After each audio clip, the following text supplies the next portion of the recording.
Assalamualaikum, perkenalkan saya Wahyuni. Kali ini saya akan membahas tentang narkoba merenggut masa depan generasi muda. Mari kita simak pembahasannya ya teman-teman. Pendahuluan, permasalahan narkoba di Indonesia masih merupakan sesuatu yang bersifat urgent dan kompleks.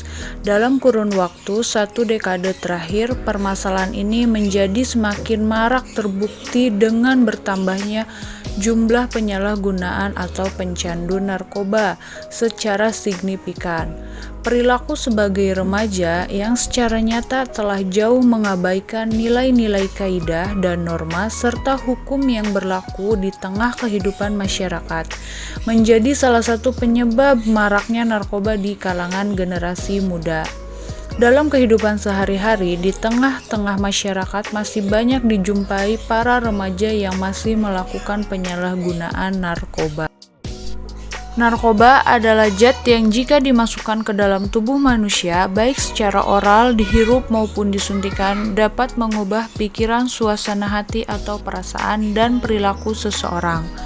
Narkoba dapat menimbulkan ketergantungan, adiksi fisik dan psikolog. Dan menurut pengaruh, penggunaannya akibat kelebihan dosis dan gejala bebas pengaruhnya dan kalangan medis. Obat-obatan yang sering disalahgunakan, zat atau obat sintesis juga dipakai oleh para dokter. Untuk terapi bagi pencandu narkoba itu dibagi menjadi 2 kelompok, yaitu yang pertama ada kelompok narkotika dan yang kedua ada kelompok depression. Sesuai dengan Undang-Undang Narkoba Nomor 35 Tahun 2009 tentang narkotika, narkoba dibagi 18 dalam 3 jenis, yaitu yang pertama narkotika, kedua psikotropika, yang ketiga zat adiktif lainnya. Nah, sebenarnya narkoba itu obat legal yang digunakan dalam dunia kedokteran. Namun, narkoba banyak disalahgunakan bahkan di kalangan muda maupun tua. Tidak sedikit yang menggunakan narkoba dengan alasan untuk kesenangan batin, namun mereka tidak pernah tahu bahaya dari narkoba itu seperti apa. Menurut WHO, remaja didefinisikan sebagai masa peralihan dari masa kanak-kanak ke masa dewasa. Sedangkan batas usia remaja menurut WHO adalah 12-24 tahun.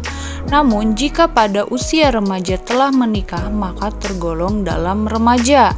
Sedangkan dalam ilmu psikologi, rentang usia remaja itu dibagi menjadi 3, yaitu yang pertama remaja awal 10-13 tahun, yang kedua remaja pertengahan 14-16 tahun, dan remaja akhir 17-19 tahun. Nah, pada umumnya masa remaja adalah mencari jati diri. Saat mencari jati diri inilah terjadi individu ingin bersosialisasi dengan individu yang lainnya. Remaja ini akan mudah mencari pergaulan. Inilah hal-hal yang sangat dikhawatirkan oleh para orang tua di luar sana. Karena para remaja belum mempunyai pikiran yang matang dan belum bisa berpikir panjang. Jadinya para remaja mencari teman bergaul tanpa melihat baik buruknya teman yang diajak bergaul. Bila dia mendapatkan teman yang memiliki latar belakang keluarga yang salah dan kebetulan teman gaulnya adalah pencandu narkoba, tidak menutup kemungkinan anak yang polos tadi akan terkena bujuk rayu oleh teman bergaulnya untuk menggunakan narkoba bersama-sama. Dengan alasan lain, para remaja menggunakan narkoba adalah alasannya diantaranya untuk mengatasi stres, untuk bersenang-senang, atau untuk bersosialisasi. Nah, kenakalan remaja biasanya dilakukan oleh remaja-remaja yang gagal dalam menjalani proses-proses perkembangan jiwanya, baik pada saat remaja maupun pada masa kanak-kanaknya. Masa kanak-kanak dan masa remaja berlangsung begitu singkat dengan perkembangan fisik, psikis, emosi yang begitu cepat. Secara psikologis, kenakalan remaja merupakan wujud dari konflik-konflik yang tidak terselesaikan dengan baik pada masa kanak-kanaknya maupun remaja. Seringkali didapati bahwa ada trauma dalam masa lalunya. perlakuan kasar dan tidak menyenangkan dari lingkungannya maupun trauma terhadap kondisi lingkungannya, seperti kondisi ekonomi yang membuatnya merasa rendah diri. Secara umum, dampak kecanduan narkoba dapat terlihat pada fisik, psikis, dan sosial seseorang. Dampak fisik, psikis, dan sosial selalu saling berhubungan erat antara satu dengan lainnya. Ketergantungan fisik akan mengakibatkan rasa sakit yang luar biasa atau bisa disebut dengan sakau. Bila terjadi putus obat, tidak mengkonsumsi obat pada waktunya. Dan dorongan psikologis berupa keinginan sangat kuat untuk mengkonsumsi. Gejala fisik dan psikologis ini juga berkaitan dengan gejala sosial seperti dorongan untuk membohongi orang tua, mencuri, pemarah, manipulatif, dan perilaku-perilaku menyimpang lainnya. Selain itu, narkoba dapat menimbulkan perubahan perilaku, perasaan, persepsi, dan kesadaran. Pemakai narkoba secara umum dan juga psikotropika yang tidak sesuai dengan aturan dapat menimbulkan efek yang membahayakan tubuh. Efek yang ditimbulkan dari penyalahgunaan narkoba dibedakan menjadi 3, yaitu depression, stimulan, halusinogen. Depression yaitu menekan sistem-sistem syaraf pusat dan mengurangi aktivitas fungsional tubuh, sehingga pemakai merasa tenang, bahkan bisa membuat pemakai tidur dan tak sadarkan diri. Halusinogen yaitu efek utama yang ditimbulkan adalah mengakibatkan halusinasi. Halusinogen ini membahayakan, kebanyakan berasal dari tanaman seperti meskalin dan kaktus dan psilocybin dari jamur-jamuran. Ada juga yang di laboratorium, misalnya LSD, tetapi yang paling banyak dipakai adalah ganja. Stimulan ini membuat rangsangan untuk fungsi tubuh sehingga dapat meningkatkan gairah serta kesadaran. Jenis stimulan ini diantara lain adalah kafein, kokain, dan amfetamin, ekstasi, dan sabu-sabu.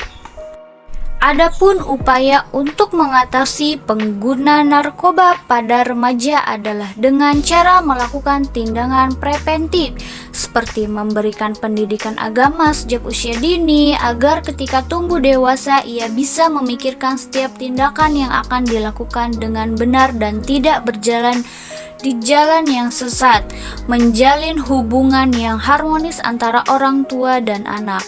Orang tua juga harus memberi contoh yang baik kepada anaknya, memberikan pengetahuan terhadap anak usia dini tentang jenis-jenis narkotika dan dampak negatif yang ditimbulkan akibat penyalahgunaan. Adapun merehabilitas. Rehabilitas adalah tempat di mana para pencandu diberikan pengobatan. Biasanya rehabilitas terdapat di rumah sakit yang menyediakan ruangan untuk para pasien pencandu narkoba. Sekarang sudah banyak pondok pesantren yang membuka pengobatan bagi pencandu narkoba. Pondok pesantren mengobati para pencandu narkoba dengan memberikan pencerahan jiwa melalui ceramah-ceramah keagamaan. Tidak hanya itu saja, di pondok pesantren juga mengingatkan siapakah kita yang sebenarnya dan untuk apa kita hidup di dunia ini. Nah, adapun melakukan tindakan hukum. Tindakan hukum sangat penting karena tindakan hukum bisa memberikan efek jera terhadap konsumen, pengedar, bandar, dan tokoh yang membantu melancarkan bisnis narkotika.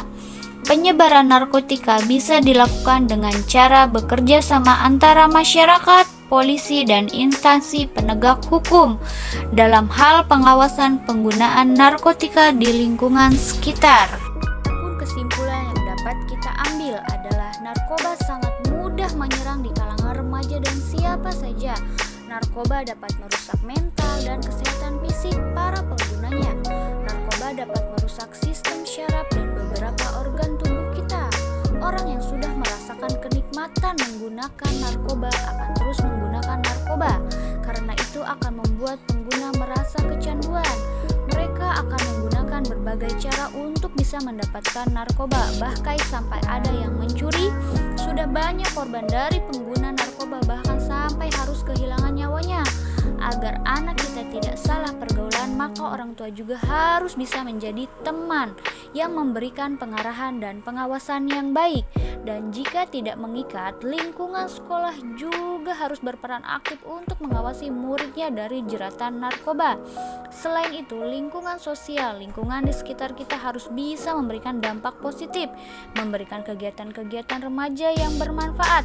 Jadi sebagai penerus bangsa yang baik dan bertanggung jawab, mari kita bersama-sama mengawasi penyebaran narkoba di kalangan remaja agar tidak menyebar luas dan menyelamatkan generasi muda dari ancaman bahaya narkoba untuk mencapai suatu bangsa yang maju seperti harapan para pejuang yang telah mengorbankan hidupnya untuk bangsa kita. Mulailah dari hal yang terkecil, yaitu dari diri kita sendiri. Tanamkan pada diri kita untuk selalu hidup sehat, berpikir positif, dan selalu mendekatkan diri pada Tuhan Yang Maha Esa. Berikut adalah daftar pustaka dari materi yang saya paparkan sebelumnya.